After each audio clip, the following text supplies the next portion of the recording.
اعوذ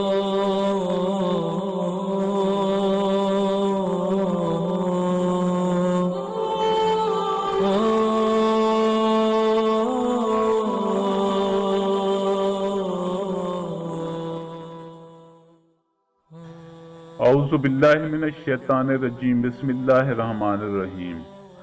السلام علیکم میرے معزز اور قابل احترام دوستو کہتے ہیں کہ ایک بادشاہ کی عدالت میں کسی ملزم کو پیش کیا گیا۔ بادشاہ نے مقدمہ سننے کے بعد اشارہ کیا کہ اسے قتل کر دیا جائے۔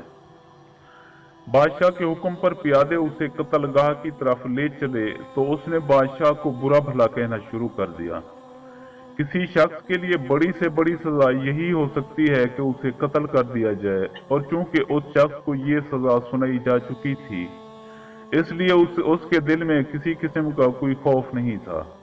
بادشاہ نے یہ دیکھا کہ قیدی کچھ کہہ رہا ہے تو اس نے اپنے وزیر سے پوچھا کہ یہ کیا کہہ رہا ہے۔ بادشاہ کا یہ وزیر بہت نیک دل تھا، اس نے سوچا اگر ٹھیک بات بتا دی تو بادشاہ غصے میں دیوانہ ہو جائے گا اور ہو سکتا ہے کہ قتل کرانے سے پہلے قیدی کو اور عذاب میں مبتلا کرے۔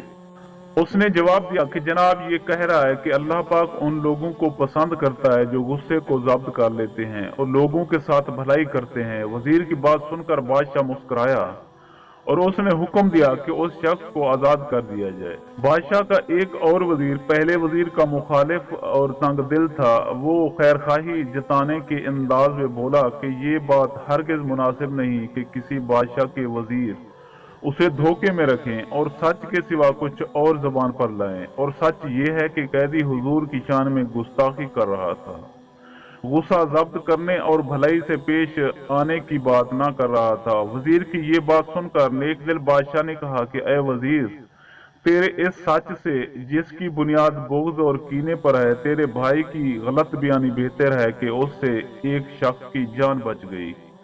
یاد رکھ، اس سچ سے جس سے کوئی فساد پھیلتا ہو، ایسا جھوٹ بہتر ہے جس سے کوئی برائی دور ہونے کی امید ہو۔ وہ سچ جو فساد کا سبب ہو، بہتر ہے کہ وہ زبان پر نہ لایا جائے۔ اچھا ہے وہ کذب ایسے سچ سے جو فساد کی آگ بجھائے۔ حاسد وزیر بادشاہ کی یہ بات سن کر بہت شرمندہ ہوا۔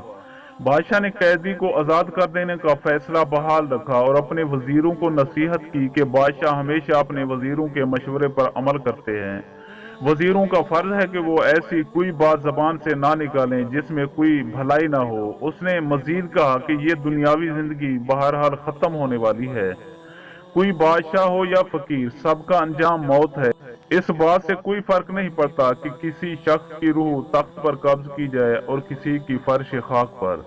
دوستو، حضرت شیخ سعدی رحمۃ اللہ علیہ کی یہ حکایت پڑھ کر سطحی سوچ رکھنے والے لوگ یہ نتیجہ اخذ کر لیتے ہیں کہ مصلحت کے لیے جھوٹ بولنا جائز ہے، لیکن یہ نتیجہ نکالنا درست نہیں۔ حکایت کی اصل روح یہ ہے کہ خلق خدا کی بھلائی کا جذبہ انسان کے تمام جذبوں پر غالب رہنا چاہیے، اور جب یہ اعلیٰ و عرفہ مقصد سامنے ہو تو مصلحت کے مطابق رویہ اختیار کرنے میں مذائقہ نہیں۔